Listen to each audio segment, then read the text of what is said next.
수업합니다. 학생들이 이게 수업에 대한 지금 갈망이 많네. 사실 이제 우리 지난번에 진도 많이 나가가지고 오늘 좀 천천히 나가려고 그랬는데 학생들이 교육열이 지금 잘 돼 있어 지금. 오늘 공강인 분들도 다 앉아주세요. 오늘 공강인 분들도 다 앉아주세요. 오늘 수업 들어갈 거니까. 저 친구 공강 친구 일로 와. 앉아. 지금 출석 부를게요 이제. 공강 안 됐어. 학생이면 앉아야지. 자, 오늘도 아주 따끈따끈한 소식들 가지고 모닝 텐트 진행해 보도록 하겠습니다. 자, 떠들지 말고. 자, 1교시 들어갑니다. 1교시. 자, 1교시.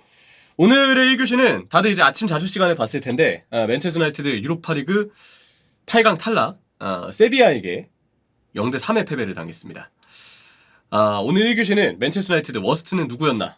사실 이제 워스트는 누구였나라고 저희가 타이틀을 달았지만, 이미 이미지에 워스트가 딱 보여요.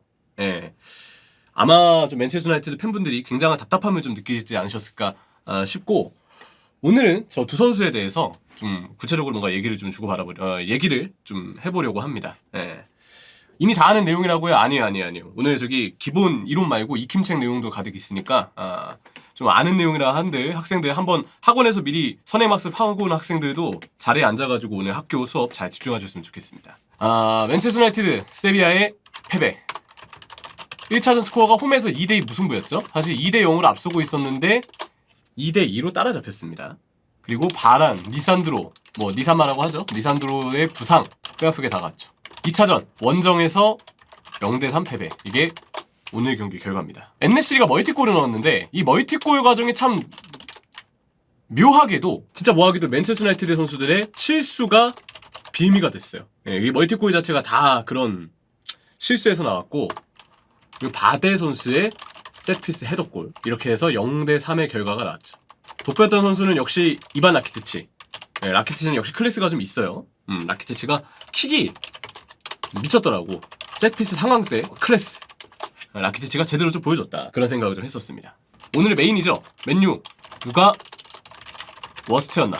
워스트 누구라고 생각하세요? 채팅창에 한번 입력해주세요. 손 안 들어도 돼. 그냥 한번 얘기해봐. 이명철 나가. 이명철 나가. 저 복도에서 손 들고 서 있어. 아다하우 나가. 아다하우 나가. 저기 엎드려 저기. 단군. 단군은 인정. 입중계만 오면 좀 맨체스터 유나이티드 결과가 좀 안 좋더라고요. 단군 형님 워스트 인정합니다. 맨유 누가 워스트였나? 입중계를 온 단군. 농담이고요. 팬분들이 굉장히 답답해하는 게 지금 데헤아, 맥과이어 이렇게 많이 갈리는데, 제가 채팅창을 봤을 땐 데헤아 쪽이 좀 많은 것 같아요. 실시간 반응을 봤을 때는요. 일단 실수를 범한 주인공이 데헤아와 맥과이어인 것만큼은 사실입니다. 그거는 사실인데, 초반 실책으로 실점을 허용했죠. 10분도 되기 전에 경기 분위기가 상대에게 넘어가게 만들었습니다. 그렇다면 첫 번째 실점, 누구의 책임이 컸나를 봐야 됩니다. 많은 분들이 이제 장면을 좀 보셨겠지만, 이거를 저는 1차 책임과 2차 책임으로 나눠서 보고 싶어요.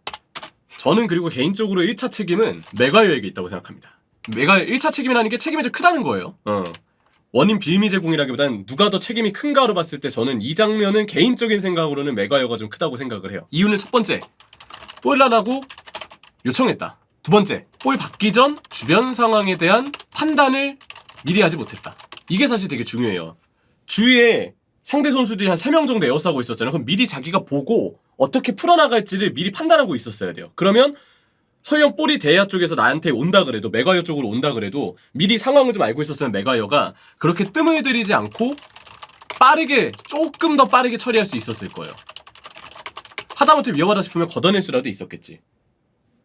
하지만 그러지 못했죠. 맥과이어가 거기서 탈압박 실패, 오히려 볼을 끌면서 위기 자초, 결국 뺏기고 실점, 이런 상황이었습니다. 2차 책임은 역시 데헤아에게 있죠. 데헤아 패스 방향 선택지 중 결국 맥과이어 패스 쪽 패스 선택 책임은 있다. 맥과이어 쪽으로 패스를 한 것에 책임이 없진 않다. 왜냐면 결국 상대 선수들이 있는 쪽으로 패스를 준 거기 때문에, 물론 맥과이어가 요청을 한 거기 때문에 1차 책임은 저 맥과이어에게 있다고 보지만, 데헤아도 어쨌든 그 패스를 준 코스가 앞을 바라보는 골키퍼 입장에서 최선의 선택만큼은 아니었던 것 같다. 맞아요. 밖으로 찰 수도 있었고 걷어낼 수도 있었기 때문에 그 상황에서 대헤아도 아예 책임이 없다고 보기는 힘들 것 같아요. 근데 저는 1차 책임은 맥과이어, 2차 책임은 대헤아에게 있다. 그러니까 어디까지나 첫 번째 가장 주된 실수는 저는 맥과이어가 범한 게 맞다고 생각을 하고, 이거를 이제 그 한문철 변호사님의 어떤 그 표현으로 좀 빌려서 얘기하면 저는 7대3에서 8대2, 제 개인적으로는 8대2 정도가 아닌가. 그리고 세 번째 실점, 이건 누구 실수인가요? 대헤아 실수죠. 이거 한문철 변호사님의 표현을 빌려도 10대0입니다. 자, 롱킥이 날아왔어요. 골키퍼 쪽으로 킥이 날아왔어요. 대헤아 발밑 실수를 범했죠. 명확하게 처리하지 못하고 되게 애매한 처리가 됐습니다. 그거 엔네시리가 감사합니다 하고 골 넣었어요. 경기 3대0, 원정에서 맨유 전의를 상실할 수밖에 없는 결과였죠. 대헤아 발밑이 이 정도로 안 좋다는 걸 보여준 장면이었습니다. 대헤아 발밑이 이 정도로 안 좋다는 걸 보여준 장면이잖아요. 대헤아 발밑이 이 정도로 안 좋다는 걸 보여준 기록도 하나 있습니다. 이 기록인데, 지난 5시즌 동안 유럽 5대 리그에서 실점으로 이어진 실책을 가장 많이 한 골키퍼, 이게 대헤아 그리고 픽포드 공동입니다. 지난 5시즌 동안의 기록이에요. 제가 이거는 ESPN 기사에서 확인했습니다. 자, 참고로 픽포드 지난 시즌까지 폼 최악이었지만 지난 시즌 후반기부터 폼 좋아요. 이런 걸 봤을 때 대헤아가 오히려 요즘 봤을 때는 조금 더 실책의 빈도가 최근엔 좀 더 많았던 듯. 이렇게 좀 보고 있습니다. 그렇다면 맨체스터 유나이티드 경기력에 있어서의 문제는 무엇이었느냐? 경고 누적 징계로 빠진 브루노 공백이 크게 좀 느껴졌죠. 2, 3선 간격이 넓어지니까 3선의 연결고리에 대한 부담 커져서인지 카세미루도 사실 실수를 좀 연발했습니다. 이번에 리산드로 바란의 부상 공백도 컸습니다. 중원 빌드업이 안 되면 센터백이 빌드업을 대신해야 되는데, 그동안 맨체스터 유나이티드가 3선이 주전 조합이 아니었을 때도 그래도 괜찮은 후방 빌드업을 터너 감독이 원하는 대로 할 수 있었던 이유는 이 주전 센터백진의 능력이 컸다고 봐요. 특히 개인적으로 리산드로 마르티네스의 빌드업 능력은 웬만한 미드필더 이상으로 맨체스터 유나이티드 빌드업 줄기의 핵심이라고 생각을 하거든요. 저는 빌드업의 핵심은 센터백 중에서는 바란과 리산드로를 비교했을 때 제 생각에 빌드업의 지분은 리산드로가 더 크다고 생각을 해요. 센터백을 봤을 때는. 근데 이 둘 다 지금 없습니다. 둘 없으니까 센터백 빌드업 안됨. 맥과이어는 공을 3선으로 가는 것도 불안. 이런 상황이 된 거죠. 1차전에서도 주전 센터백 2명의 공백은 컸습니다. 경기 중 부상만 없었다면 2대0 경기를 2대2까지 따라잡히지 않았을 텐데, 이런 생각이 좀 들 수밖에 없죠. 그리고 맨체스터 유나이티드에게 또 무엇이 고민이었느냐? 산초 전반 끝나고 교체 어땠습니다. 왜냐? 이번에도 애매했기 때문이죠. 산초를 어떻게 써야 될지 전혀 갈피를 못 잡겠습니다. 체력 약하고 몸싸움 약한 산초를 어떻게 쓸지 막막하다. 그리고 또 하나의 문제를 추가하자면 셋피스 수비에도 문제가 있었다. 기록이 하나 있는데, 맨체스터 유나이티드가 이번 시즌 코너킥으로 10실점을 허용했습니다. 무려 10실점입니다. 프리미어리그 2위, 프리미어리그에서 두 번째로 코너킥 실점이 많은 팀이 현재 맨체스터 유나이티드라고 그래요. 이것도 출처는 ESPN 기사입니다. 토트넘, 첼시 공동 1위는 본머스입니다. 이러한 문제들 때문에 다시 정리하자면 브루노 공백, 주전 센터백 공백, 산초는 공백이 안 느껴져서 문제였지. 애매한 산초, 그리고 셋피스 수비 문제. 여기에 가장 큰 문제점 대헤아, 맥과이어.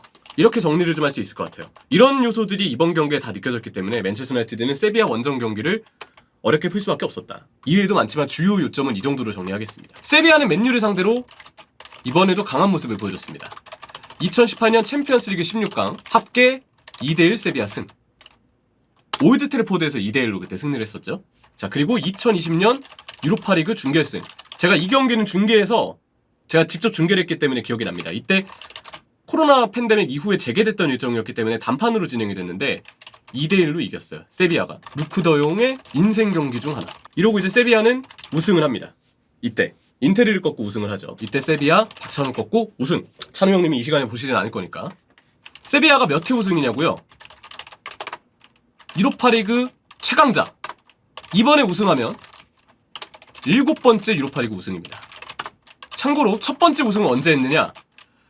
한 대회에서 이렇게 6번에 그동안 6번이 우승을 했잖아요. 그러면 6번 정도면은 6번 정도면 그래도 한 1960년대 이런 거 아니야? 라고 생각하실 수도 있잖아요. 근데 첫 번째 우승이 2006년이에요. 그러니까 최근 들어서 미친듯이 UEFA컵과 유로파리그 우승을 하고 있는 팀이 바로 세비야다. 요즘에 엔네시리의 득점력이 살아나고 있고요. 1월부터 모든 대회 13골 득점 중입니다. 유럽 5대 리그 선수 중 홀란, 벤제마, 래시포드, 오시멘 다음으로 많은 골을 넣고 있는 선수. 게다가 이번에는 상대 선수들의 실수가 엔네시리의 득점에 도움을 또 주기도 했죠. 맨체스터 유나이티드는 위기 관리가 중요합니다. 일요일 웸블리에서 제가 이제 일요일날 중계를 하는데 일요일이 아니죠. 일요일에서 월요일 될 때 0시 반에 중계를 합니다. 브라이튼과 FA컵 준결승을 치릅니다. 브라이튼은 어떤 팀이죠? 압박 굉장히 강한 팀이고요. 중원의 힘을 실을 줄 아는 팀입니다. 세비야 압박에 고전했던 맨유. 브라이튼이 이걸 참고한다면 강한 압박으로 나설 것. 하지만 지금 맨체스터 유나이티드의 상황이 어떤가요? 여전히 부상자가 많습니다. 토미튼, 라파엘 바란, 니산드로 마르티네스, 스콧 맥토미니, 도니 반더베이크, 그리고 가르나초까지. 래시포드는 이번 경기 복귀전을 치렀죠. 그래서 아직 폼이 얼마나 올라왔을지 아직까지는 모르는 상황입니다. 게다가 일정도 빠듯합니다. 브라이튼전 끝나고 4일 뒤 토트넘과의 리그 맞대결 예정되어 있어요. 이런 상황, 맨체스터 유나이티드가 아무래도 현재까지는 좀 어려운 시기를 겪고 있고 여기에 선수들의 실수까지 나오면서 후반기 비상이 켜졌습니다. 일단 유로파리그는 아쉽게 탈락. 이제 FA컵 토너먼트는 FA컵만 남아있는데 브라이튼하고의 준결승 이번 주말 맨체스터 유나이티드가 잘 대비를 해와야 할 것 같습니다. 네, 1교시는 여기까지.